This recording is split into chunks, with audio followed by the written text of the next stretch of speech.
Selamat siang. Kembali lagi pada pertemuan kali ini kita akan belajar tentang perpindahan kalor, materi kelas 7. Kalian pasti pernah memasak air dan juga pernah melihat atau pernah mengalami ketika kita berdiri di dekat api unggun maka akan terasa panas. Nah, pertanyaan-pertanyaan ini akan kita bahas pada materi perpindahan kalor. Perpindahan kalor terbagi atas 3, yaitu konveksi, konduksi, dan juga radiasi. Adapun tujuan pembelajarannya yang pertama yaitu peserta didik mengetahui perbedaan 3 jenis perpindahan kalor. Yang kedua, peserta didik mengetahui contoh-contoh konveksi, konduksi, dan radiasi dalam kehidupan sehari-hari.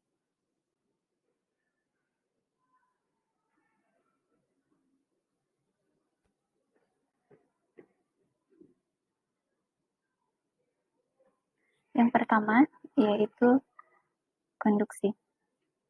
Konduksi adalah proses perpindahan kalor dalam zat padat yang tidak diikuti dengan perpindahan partikel-partikel di dalamnya.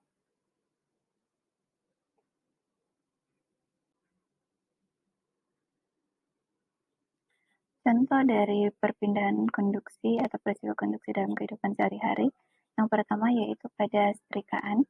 Pada saat kita menyetrika, panas dari elemen yang ada di dalam setrika tersebut akan pindah ke pakaian. Yang kedua yaitu seperti pada gambar, ketika kita memanaskan ujung besi, maka ujung besi yang lain akan terasa panas.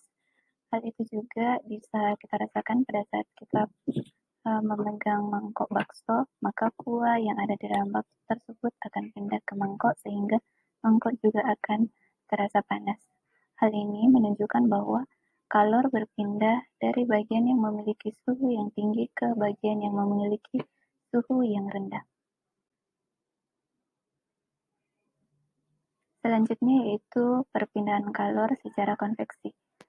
Perpindahan kalor secara konveksi yaitu proses perpindahan kalor dalam zat cair dan zat gas yang diikuti dengan perpindahan partikel-partikel yang ada di dalamnya.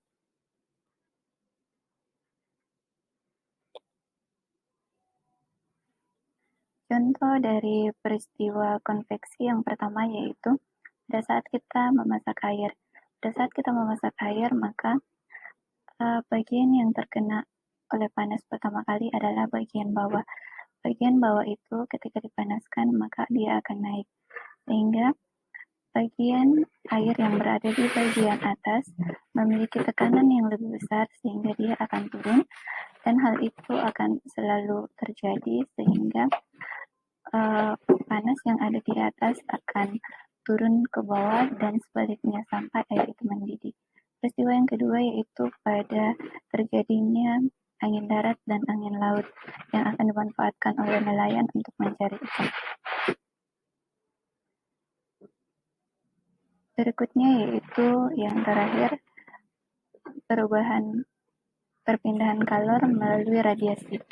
Perpindahan kalor melalui radiasi yaitu perpindahan kalor tanpa disertai dengan zat perantara. Contoh peristiwa radiasi dalam kehidupan sehari-hari yaitu yang pertama pada api unggun. Pada saat kita berada di sekitar api unggun maka tubuh kita akan terasa panas. Hal ini disebabkan karena adanya pancaran dari api tersebut yang mengalir melalui udara. Yang kedua yaitu pada saat kita menjemur pakaian.